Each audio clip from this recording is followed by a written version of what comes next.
Jumpa lagi dengan saya Yedi Indra di Seruput Kopi Cantik dengan renungan yang berjudul Jangan Berhenti di ABC Firman. Belum lama ini saya mendengar sebuah ilustrasi dari Grace Lubega yang benar-benar mengubah cara saya memandang pembelajaran firman Tuhan. Kurang lebih beliau berkata demikian, belajar firman itu seperti belajar huruf A, B, C. Tetapi tujuan belajar bukan berhenti di alfabet. Tujuannya adalah memakai alfabet itu untuk menjadi dokter, pengacara, insinyur, atau profesi lain yang berguna bagi banyak orang. Kalimat itu sederhana, tetapi terus saya renungkan. Benar juga, anak kecil yang hafal A sampai Z belum otomatis bisa menulis buku. Mahasiswa kedokteran yang hafal nama semua tulang belum tentu mampu menyelamatkan pasien. Pengetahuan adalah fondasi, tetapi fondasi bukan tujuan. Begitu pula saat kita belajar firman Tuhan. Belakangan ini semakin banyak orang tertarik mempelajari bahasa Ibrani dan Yunani. Menurut saya, itu sesuatu yang baik. Saya sendiri diberkati ketika seseorang pengajar menjelaskan arti sebuah kata dalam bahasa aslinya. Namun, melalui proses belajar, saya mulai memahami satu hal yang sangat penting. Bahasa asli adalah alat bantu, bukan tujuan akhir.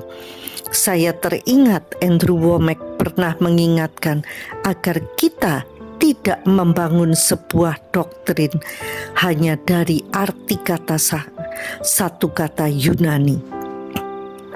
Why? Karena satu kata bisa memiliki beberapa kemungkinan arti. Contohnya kata Yunani kosmos yang biasanya diterjemahkan menjadi dunia. Dalam Yohanes 3 ayat 16, karena begitu besar kasih Allah akan dunia, di sini dunia berbicara tentang umat manusia yang dikasihi Allah. Tetapi dalam 1 Yohanes 2 ayat 15, janganlah kamu mengasihi dunia. Di sini dunia berbicara tentang sistem dunia yang melawan Allah.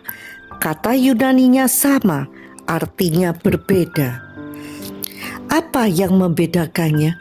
Saya belajar bahwa arti sebuah kata tidak ditentukan oleh kamus semata, tetapi oleh kalimatnya, paragrafnya, bahkan keseluruhan kitab suci. Melalui proses belajar dari guru-guru seperti Grace Lubega dan Andrew Wommack, saya justru menemukan urutan belajar yang menurut saya sangat bijaksana. Saya sendiri sedang belajar menerapkannya sedikit demi sedikit. Pertama, baca konteksnya terlebih dahulu. Apa yang sedang dibicarakan Yesus? Mengapa Paulus menulis surat itu? Apa masalah yang sedang dihadapi jemaat waktu itu? Seringkali jawaban terbesar justru sudah ada di sekitar ayat itu sendiri.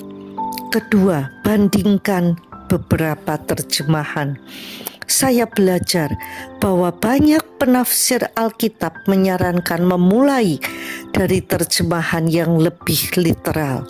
Untuk bahasa Indonesia, saya biasanya membaca LAI, lalu membandingkannya dengan terjemahan seperti KJV, NKJV, NASB, atau ESV. Kalau ingin melihat alur pikir penulis dengan bahasa yang lebih mudah dipahami, NLT juga sangat membantu.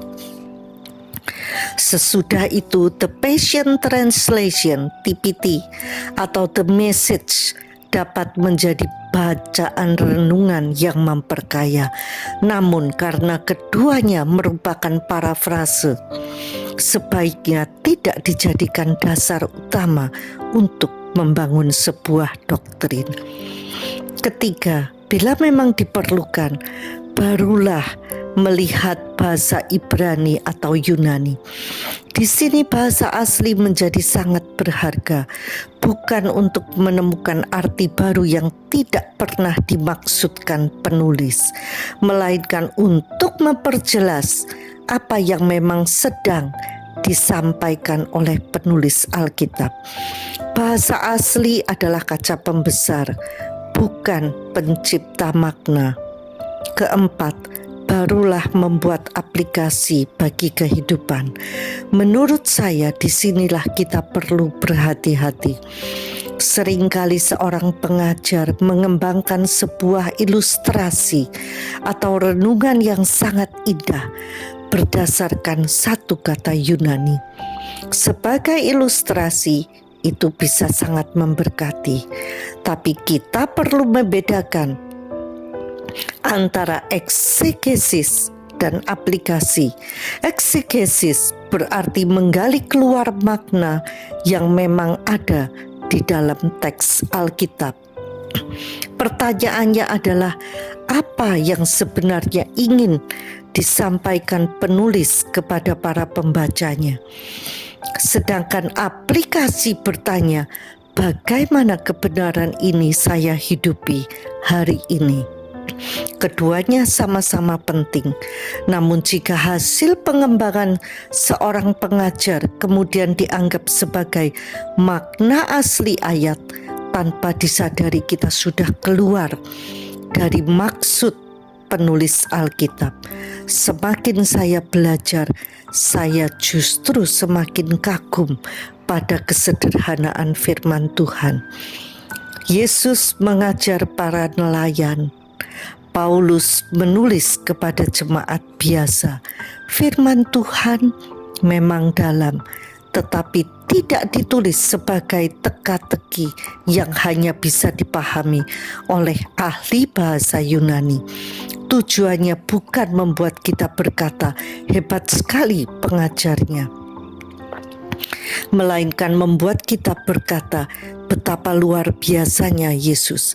Saya rasa inilah yang dimaksud Grace Lubega. Belajar ABC memang penting, tapi Tuhan tidak memanggil kita berhenti di alfabet. Karena pewahyuan sejati bukan membuat kita kagum pada kepintaran manusia, melainkan semakin mengagumi pribadi Yesus yang dinyatakan melalui firman-Nya. Sampai jumpa di episode berikutnya bersama Yeni Indra di Seruput Kopi Cantik.